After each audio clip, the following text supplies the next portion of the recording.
Bonjour à tous, bienvenue dans ce 30 minutes d'infos, de culture et de divertissement. La une pour commencer, Radio Mélodie accueille régulièrement sur ses ondes des artistes pour promouvoir leurs albums ou leurs dates de concert. Et bien hier, c'est Julie Zenati et Maximilien Philippe qui ont été accueillis par l'équipe de la radio. Julie Zenati est surtout connue pour son rôle de Fleur de Lys dans la comédie musicale Notre-Dame de Paris, mais elle a depuis su faire sa route et c'est son nouvel album simplement appelé Blanc qu'elle est venue présenter. Maximilien Philippe, quant à lui, a été révélé par l'émission The Voice lors de la 3e saison. Lui aussi a fait la promotion de son album composé de reprises de chansons habituellement chantées par des femmes, mais interprétées à sa manière grâce à sa voix grave et rock. On revient sur ce sujet tout à l'heure dans notre JT, mais voici le sommaire de ce 30 minutes. Avec l'aglo, plus belle la vie.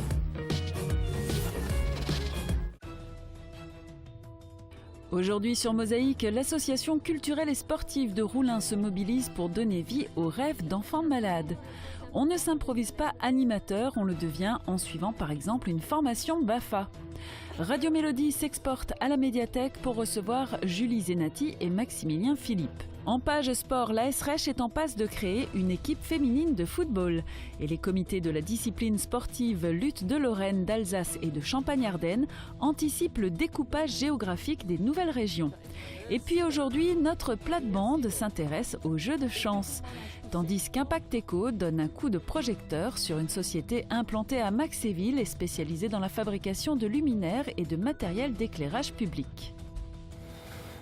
Et il y a 3 ans, jour pour jour, alors que les thermes de Sarre étaient encore en plein travaux à Heinweiler, une convention de partenariat touristique était signée avec la Casque à l'occasion d'une visite de chantier. Replay.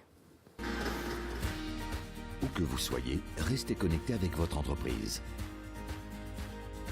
Pour les pros, la solution c'est le cloud ID Réseau. Les thermes de Sarre seront un espace sur 2 étages consacré au bien-être et fait de bains, de saunas, de hammams et de salles de massage et de relaxation. Cette structure de tourisme de santé est le fruit d'un partenariat privé-public avec le soutien financier massif du Land de Sarre en partenariat avec le Regional Verband de Saarbrück, la commune de Klein-Blittersdorf et la communauté d'agglomération Sarreguemines-Confluence. La Casque a signé en mai 2009 un accord pour la participation à hauteur de 5% du capital social de la société Thermalbad et octroyé une avance de 45 000 € pour la réalisation des opérations. L'Agglo franchit un pas de plus en signant une convention de partenariat touristique car la compétence est entrée il y a peu dans le giron communautaire. Oui, les thermes de Sarre ont ouvert leurs portes au public début septembre 2012. Depuis, il est courant d'entendre parler français dans les bassins. Bref, la fréquentation des thermes est réellement transfrontalière. Et puis comme toujours, après la séquence replay, on jette un œil à la météo. Quel temps fera-t-il demain? On voit donc cela avec Sandrine. Près de 4% des accidents du quotidien ont pour origine le bricolage. Assurance accident de la vie, la sécurité par tous les temps. Bonjour tout le monde, pour demain nous allons vers un changement et il pourrait s'agir de notre dernière journée de temps sec. Le soleil sera encore généreux en matinée mais il sera de plus en plus couvert l'après-midi, apportant quelques ondées en soirée. Côté température, elles oscillent entre 1 et 7 degrés le matin et remontent vers 20 à 23 degrés l'après-midi. Demain, vendredi 24 avril, nous fêtons les fidèles. Le soleil nous accompagnera de 6h22 à 20h32. Je vous souhaite à tous une très bonne fin de journée. À demain.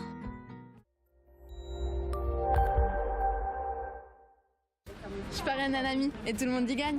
Mon filleul, ma banque et moi. Au Crédit Mutuel, un client satisfait rayonne. En page régionale, un carambolage impliquant 4 poids lourds a fait un mort, un chauffeur routier, un Italien. Hier sur la 4, dans le sens Paris-Strasbourg, survenu à 15h30, quelques kilomètres avant le péage de Saint-Avold.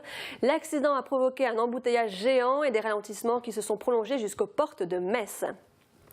À la une de Sarreguemines, les grandes manœuvres ont commencé à la maison de retraite Les Myosotis à Bitche. L'établissement sera agrandi de 1400 mètres carrés.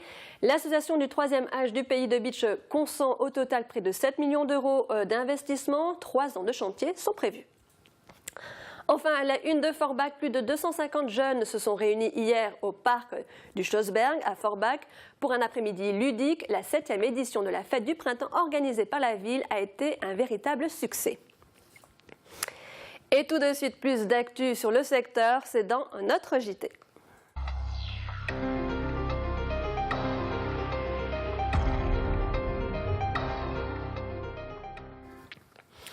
Et pour commencer, ce journal, Jean-Bernard Bartel, vice-président de la CASC en charge du développement durable, et Claire Kiffer, responsable du plan climat territorial, étaient tous deux présents au Palais de l'Élysée. C'était lundi dernier, le 20 avril, et sur invitation du président François Hollande. Ils ont été accueillis par le président lui-même et Ségolène Royal, ministre de l'écologie, du développement durable et de l'énergie, qui a lancé en septembre dernier un appel à projets pour mobiliser des territoires à énergie positive pour la croissance verte. 212 territoires dont la communauté d'agglomération Sarreguemines Confluence ont été retenus dans le cadre de cet appel à projet pour leur engagement dans la transition énergétique française. Ils ont donc pu échanger sur les actions prioritaires à engager, les bonnes pratiques et les leviers de financement devant aider à enclencher rapidement les projets de l'agglo. Je vous le disais hier, Radio Mélodie accueillait sur ses ondes 2 artistes en période de promotion, Julie Zenati et Maximilien Philippe. Pour l'occasion, l'équipe de la radio locale a investi les locaux de la médiathèque de Sarreguemines pour effectuer son direct en public. Des spectateurs heureux, gagnants d'un concours lancé par la radio, parmi lesquels Thomas Drouin s'est glissé. Même lorsqu'il s'agit d'interviews promotionnelles, les chanteuses et chanteurs font très souvent le plein lorsqu'ils interviennent dans les médias. Radio Mélodie peut en témoigner, elle qui a déjà vu défiler Danny Briand, Amaury Vassili, Les Charlots ou encore Hélène Ségara. Habituellement, l'accueil des artistes se fait dans leurs locaux à Sarreguemines, des studios plus faits pour l'enregistrement des émissions que pour l'accueil du public. Lors de la venue de célébrités d'envergure, la radio ne peut y faire entrer qu'une vingtaine de spectateurs.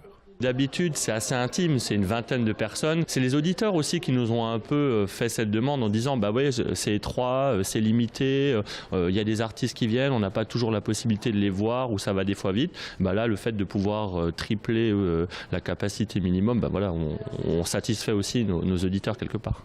Car pour la venue de Julie Zenati et Maximilien Philippe, Radio Mélodie s'est délocalisée dans le forum de la médiathèque communautaire. Ce partenariat, avec un autre acteur majeur de la culture sarregueminoise, leur permet d'inviter plus d'auditeurs-spectateurs, notamment via des concours sur leur page de site communautaire. Si le lieu est beaucoup plus agréable et confortable pour l'accueil du public, cela a toutefois nécessité quelques adaptations du point de vue de l'équipe de la radio. Techniquement, on a changé beaucoup de choses puisque c'est vrai que c'est une émission délocalisée. Donc là, c'est de la diffusion en son studio par Internet. Donc c'est vrai que ça a quelques contraintes techniques. Et puis surtout, ça mobilise un peu plus de personnel parce que c'est une régie toujours au studio à Sarreguemines, mais aussi une régie ici délocalisée. Donc c'est vrai qu'il y a quand même 8 à 10 personnes qui sont mobilisées pour une opération comme aujourd'hui. Une face cachée dont ne se sont sans doute pas rendus compte les fans venus voir leurs idoles. Hier, certains s'étaient même déplacés de Belgique pour assister à l'enregistrement. Les spectateurs ont su apprécier ce moment, si proche des artistes, dans l'ambiance conviviale d'une interview menée par Sébastien et Nadia. Cette émission était aussi un test pour la radio. Vu son succès, il ne serait pas étonnant de voir rééditer ce genre d'interview en public à la médiathèque. Belle, c'est un mot qu'on dirait inventé pour elle. Donner vie aux rêves d'enfants gravement malades, c'est possible. Depuis 1994, l'association Rêve réunit des volontaires, des bénévoles pour permettre de concrétiser des souhaits chers à ceux qui n'ont pas la chance d'être en bonne santé. À Roulin, l'association culturelle et sportive s'est mobilisée pour soutenir le mouvement. En fin de semaine passée, elle organisait une journée de solidarité. Reportage Guillaume Dumonteil et Jean Birkel.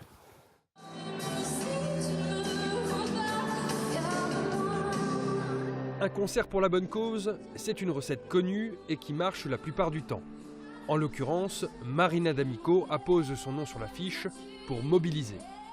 L'organisateur n'est autre que l'ACS de Roulin qui lance ici un événement caritatif et le premier bénéficiaire est l'association Rêve qui, comme son nom l'indique, réalise les rêves d'enfants gravement malades. Des enfants gravement malades qui ont pronostic médical réservé. Donc il y a différents rêves qui sont réalisés, pouvant le temps d'une journée faire oublier la maladie. Depuis la création de cette association nationale il y a 20 ans, près de 4000 enfants ont pu ainsi réaliser un rêve parfois fou, comme rencontrer des dauphins ou partir en voyage dans une grande ville américaine. L'association culturelle et sportive de Roulin contribue à sa façon en réunissant une quarantaine de bénévoles pour une journée de solidarité animée de spectacles. On est aux alentours de 450 personnes cet après-midi, entrée payante et non payante, donc on est vraiment très contents.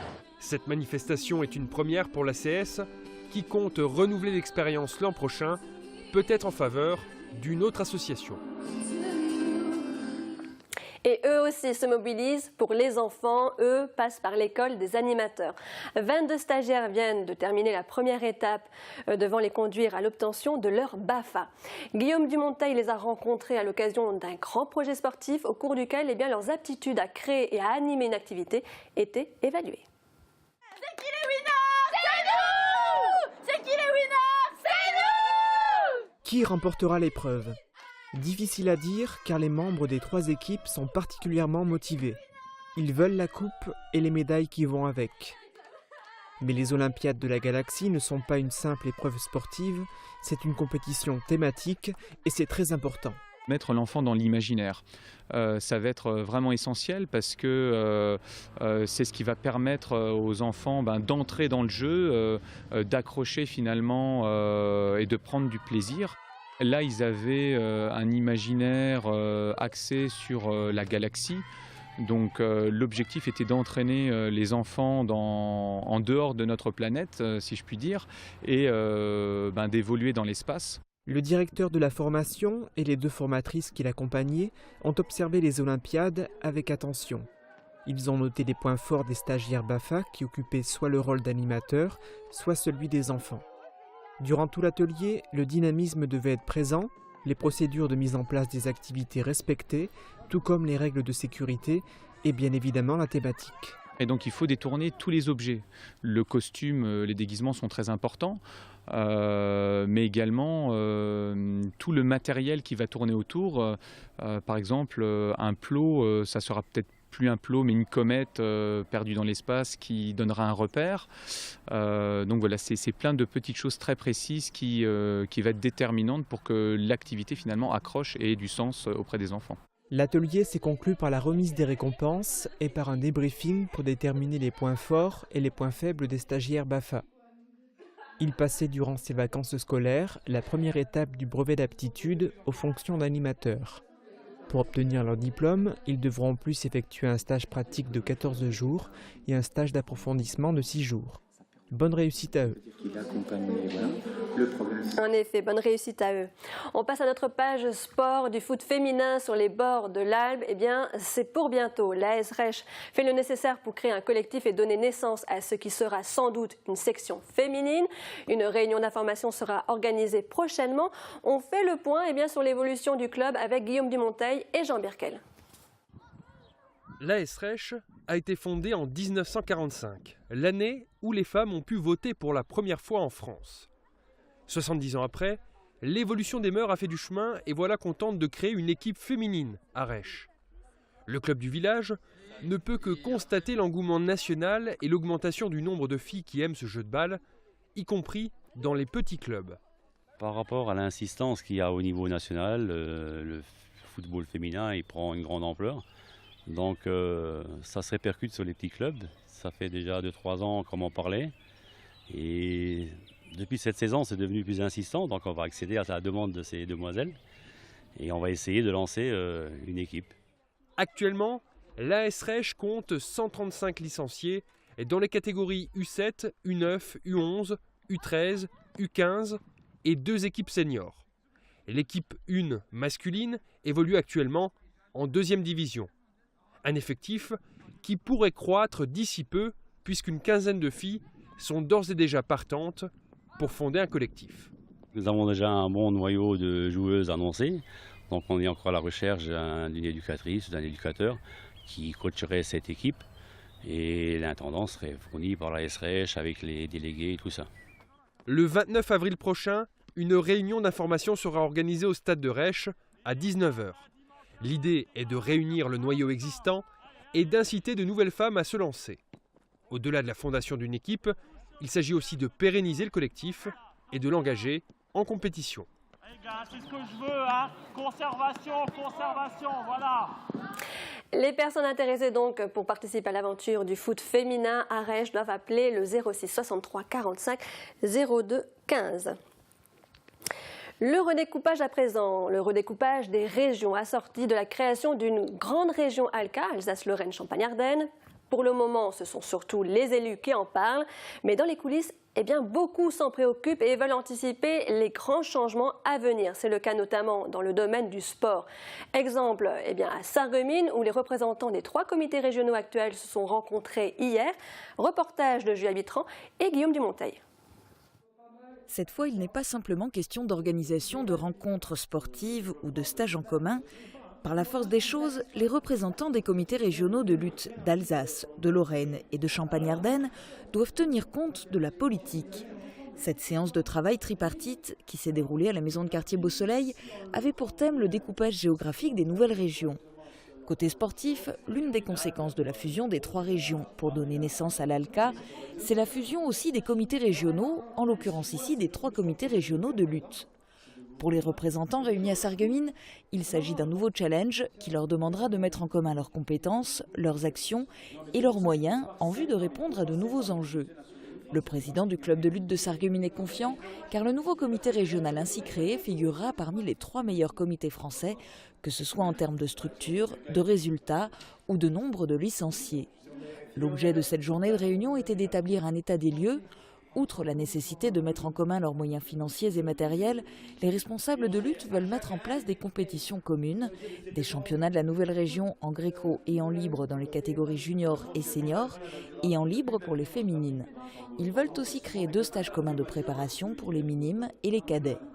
La création de ce nouveau comité régional, regroupant les 3 comités régionaux actuels d'Alsace, de Lorraine et de Champagne-Ardenne, devrait être effective en septembre 2016. Se posent encore de nombreuses questions, notamment quel sera l'avenir des employés des 3 comités régionaux, qu'en sera-t-il de la trésorerie des 3 comités actuels et surtout, les nouvelles régions vont-elles continuer à subventionner les comités régionaux de lutte ? Voilà, encore beaucoup de questions en suspens, une affaire donc à suivre. Fin de ce JT, on marque une pause et on se retrouve pour la suite du programme.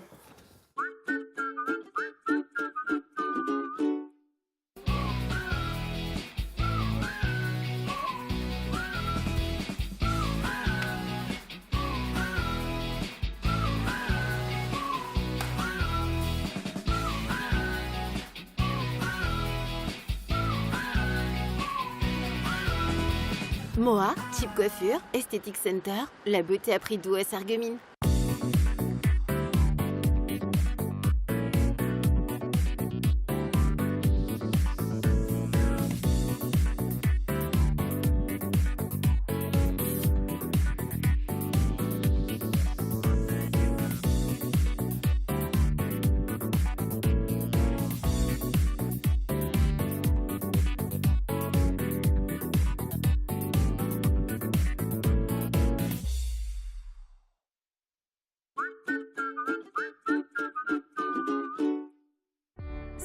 professionnels pour votre maintien à domicile. AVS. Notre métier, vous accompagner. Plus de sport sur Mosaïque. Retrouvez-nous en direct du stade de la Blise. Le Sarreguemines FC recevra Saint-Louis-Neuweg. Si les Bleus l'ont emporté au match aller, ils vont avoir du fil à retordre contre cette équipe actuellement 2e au classement. Coup d'envoi de la rencontre à 18h. Voilà, et cette semaine, la joyeuse équipe de plate-bande s'intéresse aux jeux de chance, loto, poker, tiercé. On parie que vous allez rire. Avec Firch Menuiserie, votre maison devient tendance.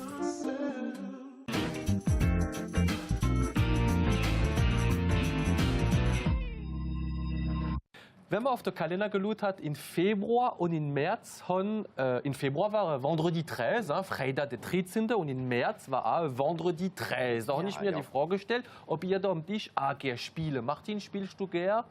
Das ganze Jahr spiele ich nicht, aber da habe ich gespielt. Ach, und hast du etwas gewonnen? Gar nichts. Wie du es gesehen nicht? Susanne? Ich verstehe immer die Regeln nicht, außer Koschokiri und Schwarzer Peter kann ich nicht spielen. Ah, Schwarzer Peter, ja. Und du, Bertrand? Grundsätzlich spiele ich gar nicht. Und wie ist das im Bar Taba, Martin? Ah ja, da im Bar Taba, da ist einer gegangen und er hat so seinem Kumpel gesagt, oh, ich wollte ja auch gerne mal Tierse spielen, ich verstehe überhaupt gar nichts von den Pferden. So, oh, das ist nicht schlimm, ich habe da einen Drück, jetzt pass mal auf. Zähl mal, wie viel Knepp hast du an deiner Weste? Er zählt 4. Gut. Und wie viel Knepp hast du an deinem Hemd? Dann zählt er 1, 2, 3, 7. Gut, 4, 7. Behalte da. Und wie viel Mal hast du Sex die Woche gemacht mit deiner Frau? 12. Sagt, gut, dann spielst du den 4., den 7. und den 12. Ja, er geht hem, geht hem. Und am Abend hast du die Resultate an der Radiomelodie. Und nicht wissen, was rausgekommen ist? 4, 7 und 1. Oh. Dann hat er gesagt, hätte ich doch nur die Wahrheit gesagt. Nicht, voilà. Das bringt nichts, wenn man Lied hat. 4, 7 und 1. Übertrieben braucht man nicht. Nee. Und Sebastian, ich habe mal da nachgeschaut, Lotto, à l'origine, das war eigentlich das Lotto mit den Kärtchen da, weißt du? Bingo, ja. Ja, und das haben die Vereine immer gespielt. Und da steht im Reglement so komische Dinge wie zum Beispiel, man darf kein Autobus nehmen, für die Lied an den Lotto zu fahren. Das ist verboten, da muss einer kommen. Und was auch noch verboten ist, man darf kein lebendiges Vieh schenken. Kann ich. Premier Prix kann ich. Das wäre eine Idee. Apropos Lotto. Apropos Lotto, Bertrand. Ja. Dir hat einmal einige Lotto gewonnen. Ah ja, da kommt der Mann ganz fröhlich heim. Also da ist froh wie Butz. Kommt heim. Ah, Martin. Pack alles zusammen, schon am Lotto gewonnen, sagt die Frau. Ah, super, wo gehen wir da noch hin? Ich habe gesagt, pack deine Sache, da gehst du. Das kann vorkommen. Es ist besser, man gewinnt nicht so viel. Das meinst schon du, ha? Weißt, am Stammtisch, da erzählen wir immer so Dinge. Und die tippen nicht immer, wenn Fußballspiel ist, die wetten auch. Ja. Und dann hat der Ende gesagt, traust du da dem Trainer? Und dann sagt er, der kann's. Vor dem Spiel erklärt er uns immer, wie wir gehen gewinnen. Und nach dem Spiel, da erzählt er uns immer, für was, als wir nicht gewonnen haben. Da gibt es noch andere Spiele, der Poker, gell? Da ist ein Doktor, der hat auch immer gerne Poker gespielt. Und am Abend klingt das Telefon, er geht dran, er kennt da seinen Kollegen, gell? Und er sagt zum, oh, wir bräuchten unbedingt ein Pferd, auf heute Abend Poker zu spielen. Er hat gesagt, ja, ich komme direkt. Er hängt in und sagt zu seiner Frau, ich muss gehen. Und die Frau sagt, ja, ist schlimm. Ja, es ist schon schlimm genug. Es sind schon 3 Doktor auf dem Platz. Ihr macht euch immer lustig über die Blondine, gell? Aber die wird auch. Ha? Da waren mal 2 Blondinen, die haben Kochbuchfilme geschaut. Und dann sagt die eine zum anderen, wettest du mit mir 10 €, dass da der Kochbuchtrag aus durch die Peppes geht rieden? Und die andere sagt, ja, ich wett. Und der riet durch, gell? Ja. Dann sagt die entweder, okay, behalte die 10 €, ich muss gestehen, ich habe sie schon mal gesehen, deine Filme, gell? Dann sagt die andere, ja, ich habe ihn auch schon mal gesehen, aber ich habe nie gedacht, dass der ein zweites Mal da geht durchrieden. Oh, no. Die Blondine. Da war auch eine, die hat die Wäsche gemacht von seinem Mann am Abend. Und dann im Hosensack war da ein Zettel drin, gell? Da steht da drauf Malu. Und ich dachte, oh, der hockt am Tele, jetzt warte mal, da geht sie und klopft um den Porn auf den Kopf. Ja, was habe ich schon gemacht? Der Zettel da, was ist denn das, Malu? Oh, Schatz, das ist ein Pferd. Ich habe auch probiert, einmal zu spielen da, heute Mittag, und das schon auf das Pferd da gewettet. Ah ja, gut, sie hat es geklappt. Eine Woche drauf hockt er wieder am Tele, sie kloppt wieder den Bein auf den Kopf. Aber was haben sie schon jetzt da gemacht? Ein Malu dort in Pferd, das hat jeden wieder angerufen. Wir haben jetzt genug von Spielen geredet. Ja. Die nächste Woche gehen wir so langsam auf den Mai. Und da sind viele Sachen zu erzählen. Ja. Bis die nächste Woche. Coup de projecteur à présent sur la société Eclatec. Elle est implantée à Maxéville et spécialisée dans la fabrication de luminaires et de matériel d'éclairage public. C'est l'impact éco du jour.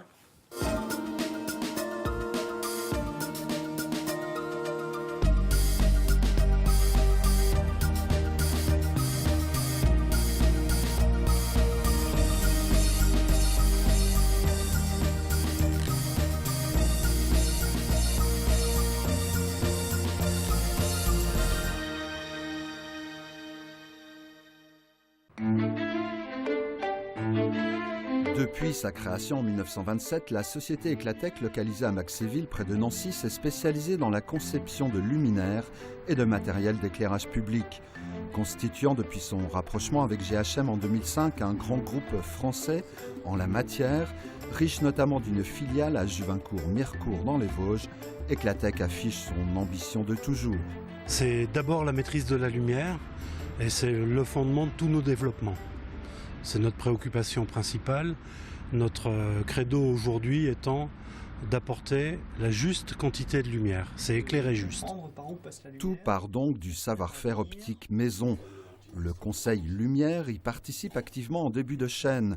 Ici, la maîtrise parfaite de logiciels spécialisés permet de concevoir des systèmes optiques adaptés à chaque demande. Essentiel dans une entreprise qui produit environ 150 000 pièces par an en de petites séries, dont certaines destinées à l'export et obéissant aux exigences locales. Qu'il s'agisse des parcs de Moscou, des rues de Bakou en Azerbaïdjan, de Stockholm ou de Bruxelles. Au total, 15% du chiffre d'affaires de 53 millions d'euros. On a, autour de cette intention d'éclairer juste, la nécessité de s'adapter à toutes les demandes qui émanent des collectivités. Donc nous gérons une quantité infinie de combinaisons, d'appareillages, de sources, de formes et de mise en œuvre.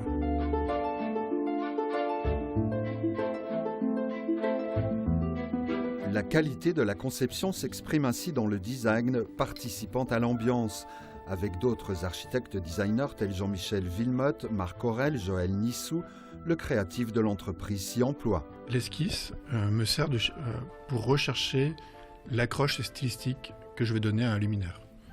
Ensuite, en 3D, je vais adapter ma forme, mon idée, au volume que le bureau d'études va me donner, pour arriver au bon compromis entre la technique et le style. Totalement intégré, Eclatec dispose pour habiller la lumière des nécessaires bureaux d'études, mécaniques, de moyens d'essai et de tests de validation, lui permettant de proposer des produits complets à ses clients, principalement des collectivités.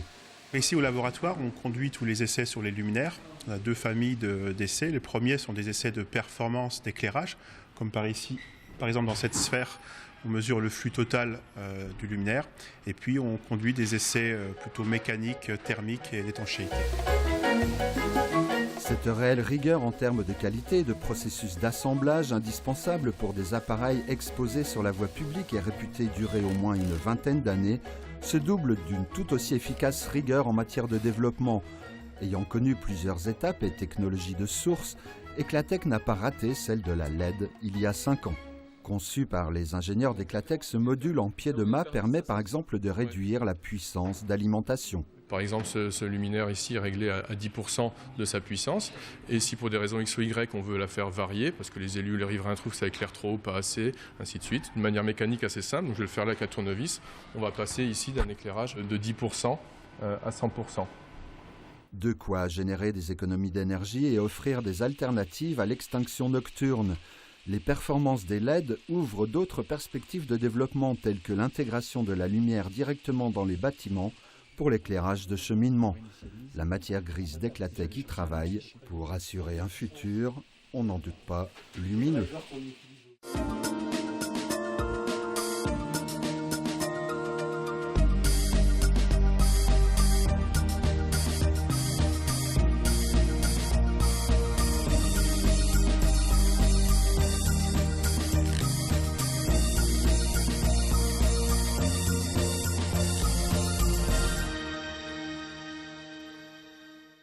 Voilà, fin de ce 30 minutes. Je vous rappelle que demain, vous avez rendez-vous avec l'essentiel de la semaine. Quant à moi, je vous dis à très bientôt sur Mosaïque, bien sûr.